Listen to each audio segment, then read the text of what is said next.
Uh, Hi, this is Joe again with another review. And for this video, we're going to continue discussing the James Bond movies.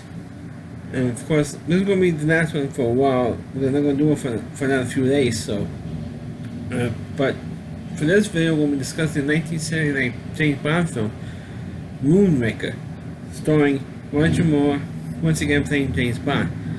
Of course, this movie was originally supposed to be for your eyes only, which didn't come out till 2 years later, but it was a delay. The reason for that was because 2 years earlier a little movie came out called Star Wars, so they figured to do a movie, James Bond and Outer Space Adventure, and so they delayed For Your Eyes Only and made Moonraker. But this movie was one of the worst, sillier James Bond films. But a lot of people complain it's one of the sillier ones, one of the worst ones. I didn't think it was that bad. Could have been better. There's a lot of parts in it that's kind of silly, and I want to get into it in a minute. Of course, this movie picks up, and also this movie is notable for one other thing, and that's the return of Richard Kiel as Jaws. The crazy kid with the crazy jaws, like teeth, metal teeth and stuff.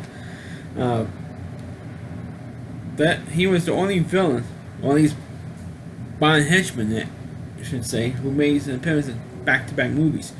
Because he was in The Spy Who Loved Me, which is the movie that came up previous to Moonraker, and he was in Moonraker. He was in the beginning of the film, he was in the middle, and of course towards the end of it.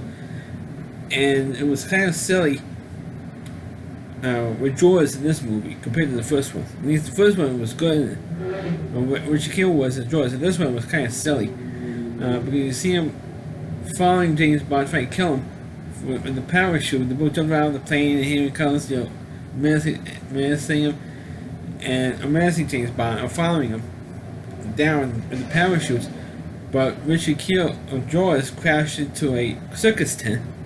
He happens to live because you see him attack James Bond 2 more times in this movie, and that's about it. And then all of a sudden, he changes from this evil guy, this huge guy who James Bond can't even beat,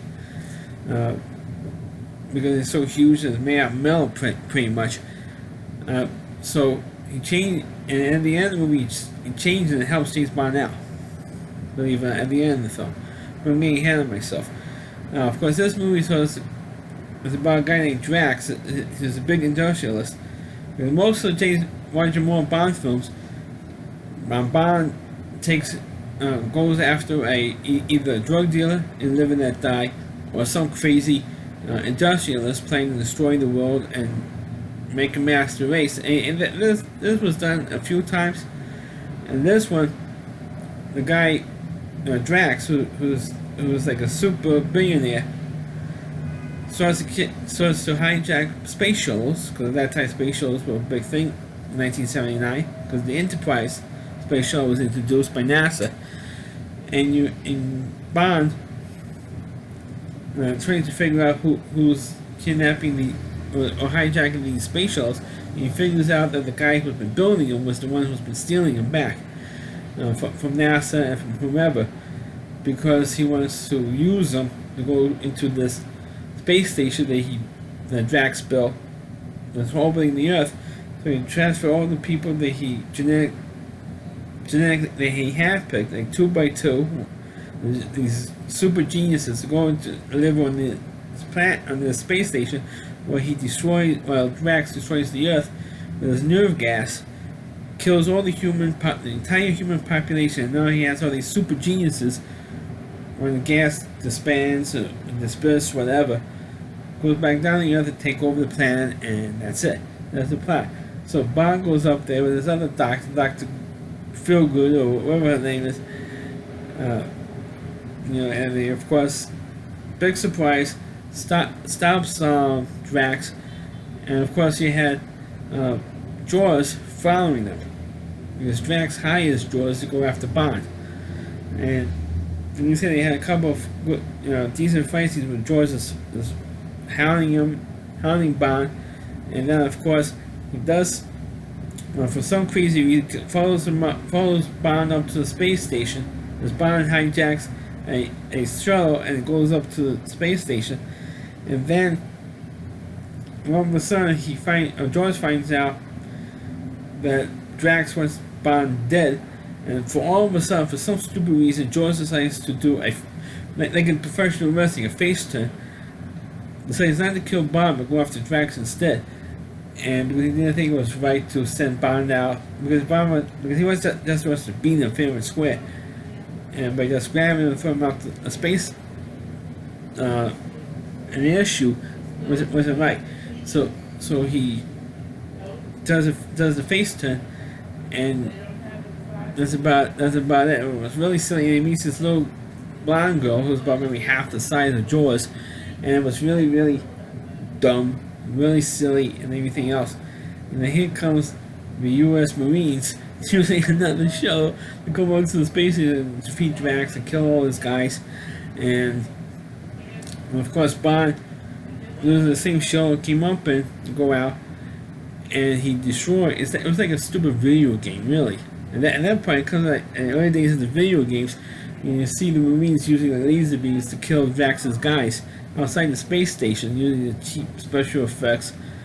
You know, it was cheesy special effects. It was really, really awful. Even for 1979, special effects was terrible.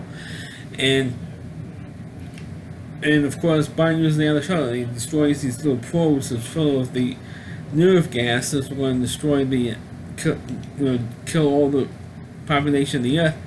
Destroys all that stuff, and then now he's coming back to Earth. And of course, they use Q and MI6 uses a camera that's on the shuttle, and they hack into it, and they see Bond having sex with the doctor there, with the woman doctor. And he says, "Oh my God, what is Bond doing?"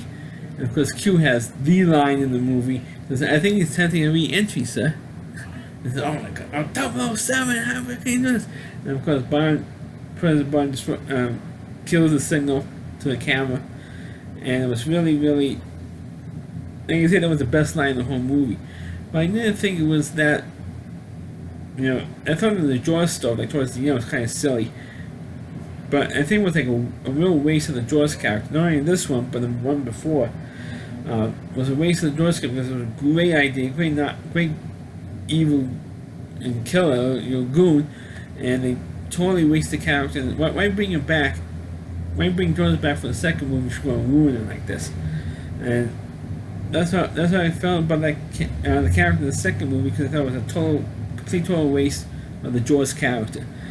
But Moonraker was an interesting film. It's not boring. I mean, you knew pretty much right from the start who the villain of the movie is, instead of waiting, like say halfway through the film or 3/4 of the way through the film, like Dr. No.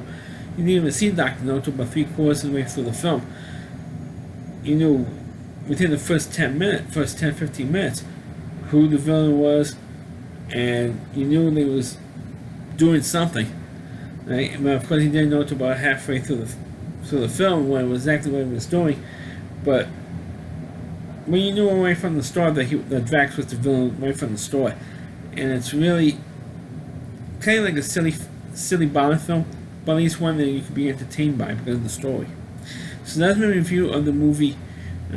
Nice to do a short video of the movie Moonraker. Please click on the video, please rate it, feel free to comment on it. Please subscribe to my channel, please forward this video onto your Facebook pages.